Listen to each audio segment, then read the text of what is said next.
Hello, it's been a while, and we have received a question from Bharti ji on a recent Source Eternal post, which goes like, whatever stops you from the right action is a delusion. Her question that she is asking is that what is the right action? Now, to understand what our right action is, first we have to look deeply at what we have been doing. When a person is going through their journey of life, they see that time is ticking away. They see days going by, they see weeks, they see months have passed by so quickly. Yet they do not find themselves going towards any particular thing. They don't see that drive, that purpose, that compassion emanating towards the other. They see that they are stuck in cycles which are making them limited. They are making their level of empathy is not getting deeper, and they see that their growth is inhibited in a way. When we are able to see this, and that seeing is also coming to us when we are really honest and sensitive to ourselves. But before going into that seeing, a person sees themselves as being extremely confused and not having a particular direction in life, which makes them susceptible to the smallest of the distractions, smallest of the temptations, smallest of the pleasures that seem available to you look as very appealing and worth pursuing. That means that you have not tapped into the real spring which is bringing in the enriching water. You have not tapped the deep well that is available to each one of us and is not something very different from what is available to us in our lives. When we lead our life very superficially, we do not know where we are headed or where we want to go. The why to our actions is missing.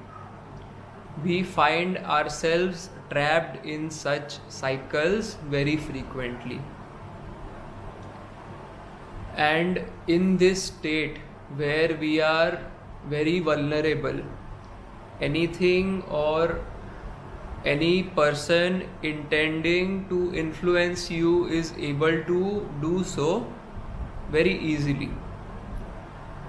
And more than you being of a wrong service, you are going into the wrong direction, or you are helping the wrong person, or you are just being used in a way to benefit someone who really does not deserve it or is misusing that help. More than any of it, what is wrong about this is that you are doing a great injustice to yourself. And by yourself, I mean about the possibility that you have. A person who is able to see the very lowest points in life, when they are able to see grief very deeply, when they are able to see people who are not privileged and have to literally give up blood, sweat, and tears in order to achieve the smallest of the things, maybe for their food, maybe for their sustenance, that very resources which we considered as for granted. When a person is able to see that for real in their lives, or be as sensitive to really experience through empathy the suffering of another, maybe someone who has lost parts or functioning of some of their body parts, someone who has lost a loved one, someone who has lost a lot. If a person goes through that, or if they are really able to empathize with that, they really come to their senses, or that humility, it hits you. And when they see that a person is able to detach themselves from their usual pursuits, which might be futile. Many a times we think that we are doing things of great importance, but it is in a way just a latching of our ego, of our body, of our mind towards things which are giving us comfort or convenience. We are beings who want to survive, but sometimes our survival mechanisms, they work against us. And because the goal or the ultimate motive, which is called in spirituality, is not survival, rather it is liberation or freedom. Or you can also look at it through a very practical lens of calling it as growth. It is said so, or it is so, that the ultimate goal is growth or freedom or liberation, is because it is one thing to latch on to your conveniences. But if a child who is comfortable walking on his four limbs is never taken out of his comfort zone, or never takes or shows the courage to hold a finger of an adult, he'll never be able to walk. And that is the journey, that is the right action which we are talking about. When you see that you are in a state of being which is numbing you down, where you see that you are being limited by life's definitions, and it's a very non-creative zone where you are.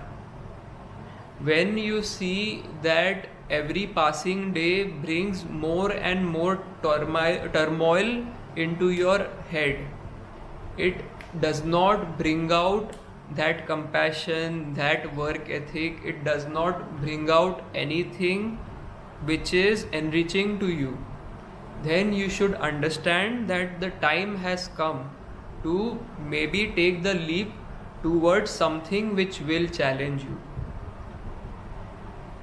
This is the right action. There can be innumerable examples depending on the person who is asking this question. You, being a unique individual, have to see in your life what it is. What is it that is really limiting you? Where do you find that convenience, that comfort which is limiting you?